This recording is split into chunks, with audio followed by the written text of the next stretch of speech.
Сарғаю, желтуха емі. Қазіргі таңда көп балалар сарғайып туылады. Соның себебін сіздерге анықтап берейін. Сарғаю, желтуха дегеніміз сәбидің физиологиялық сарғаюы немесе неонаталды сарғаю. Ол организмдегі билирубиннің жоғарылауынан туындайды. Билирубиннің жоғарылаған сайын бала сарғыш болады. Сарғыштық жаңа туылған нәрестелерде өмірге келген соң 3-4-5 күн байқалады. Яғни организмдегі қанның құрамындағы ыдырайтын зат қан түзу жүйесі. Қан жасушаның ыдырауының ең соңғы қалдығы болып саналады. Сарғаю, желтуха не себепті болады деп ойлайсыздар? Ата-ана қан тобы сәйкес келуімен резус фактор сәйкес келсе егерде жаңа туған сәбидің кіндік судағы билирубин мөлшері көп болғандықтан сарғыш болып туылады бала. Сарғаю, желтуха сәбиде кездесетін түрлері. Біріншісі физиологиялық сарғаю. Жаңа туылған сәбидің 80-90% кездеседі. Туылған соң 3-5 тәулікте білініп 10-14 күнде кетеді. Тіпті созылмалы болуы мүмкін 1 айға дейін. Қауіпсіз түрі. Екінші, патологиялық сарғаю. Оның өзі түрлері көп.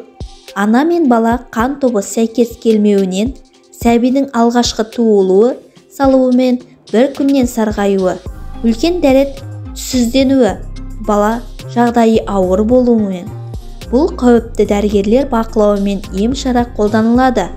Омырау сүті сәйкес келмеуі сарғаю ең жиі кездесетін түрі деуге болады. Кей жағдайда омырау сүтінің құрамы билирубинді жаюға әлсіз қонарсыз болып келеді. Сол үшін бір күн омырауды доғара тұрып смес берсе, сарғаю ертесіне төмендеп басыла бастаса, толық сарғаю кеткенше уақытша емізбей тұрған ең дұрыс шешім болып қабылданады. Қауіпсіз түрі сарғаюдың. Сарғаю, желтуха, билирубин ағзадан қалай шығады деп ойлайсыздар? Біріншісі, жілік майда гемоглобин ерітінділері ыдырап тікелей емес билирубин бөлінеді. Сәбилерде туыла сала эритроцит өте көп мөлшерде ыдырап бастайды. Екіншісі, тікелей емес билирубин бауырға барып, сол жерде тікелей билирубинге айналады. Сәбиде бауыр функциясы әлі толық жетілмегендіктен билирубин саны көбейіп, ағзаға таралып, сарғаю болады. Үшінші түрі, үлкен адамдарда тікелей билирубин шектер мен бүйрек арқылы ағзадан сыртқа шыға бастайды. Ал сәбилерде ол ағзада қалып қояды. Себебі бауыр оны ыдыратып үлгермей жатыр. Сарғаю, желтуха емі. Егер бала сарғайса, ең алдымен әрине дәрігерге қаралу керек.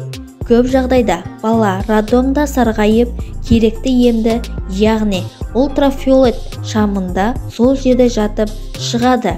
5-7 тәулікке созылады. Ұдайы дәрігер бақылауында болады. Сарғаю, желтуха емі. Фотолампа ең эффекті емі түрі. Роддомда да үйде де жатқызу керек. Ең кемінде 3 және 1 сағат демалдырып тұру. Көзіне арнайы мата маска немесе қалпаған төмен түсіріп кигізіп қойған дұрыс. Әр жатқызған кезде ішіменен арқасымен алмастырып отыру. Лампаның сіздерге аксион люлька түрін ұсынамын. Бала еркін жатады, әсер ету мөлшері де жоғары, ал қаржы жетпесе әдеттегі лампа. Ескерту, ескі лампа көп жағдайда эффектісі болмайды. Арендаға берушілер лампаның уақыты бітсе де ауыстырмайтындары бар. Сол үшін танып, отзывтарын қарап іздегеніңіз жөн. Әйтпесе ақшаңызды, уақытыңызды текке кеткені. Сарғаю, желтуха емі. Күн сәулесі ваннасы және таза ауа күн ваннасы, яғни таңертең сағат 10 мен 12 арасы немесе 16 мен 20 арасында ультрафильгін табиғи жарығымен түседі. Сол кезде баланы шешіндіріп, жылы бөлмеде күн көзі жақсы түсетін тұсқа жатқызу керек. Күн ең күшті емі. таза ауа, үй ауасын қайта-қайта терезе ашып алмастыру. Нәресте қырқынан шықпаса да 10-15 минут далаға таңғы серуенге шығару керек. Кислород жетіспеуінен де бала сарғаю ұзақ сақталады. Таза ауада көп жүрген, күн сәулесіне көп жатқан баланың сарғаюы тез кетеді. Сарғаю, желтоқай емі. Ең бастысы аналар без паники. Сарғаю кезінде бала өзін жақсы сезініп, ұйқысы тыныш, емуі және салмақ қосуы жақсы дамуы уақытымен жақсы болатын болса, еш уайымдаудың қажеті жоқ. Таза ауада серуендеп, қосымша су беріп, әрекет жасаңыз.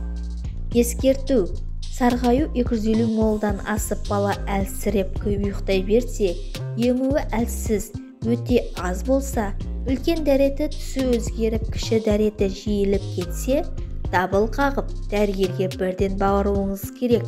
Үй жағдайында емдеймін деп бет алды, білмейтін дәрілерді беріп, қиын жағдай тудырып алмаңыз. Достар, менің пайдалы кеңесім сіздерге ұнаған болса, менің арнама тіркеліп, лайк басып, қоңыраушаны басып кетіңіздер. Сіздермен бірге болатын пайдалы кеңестер бір арнасы.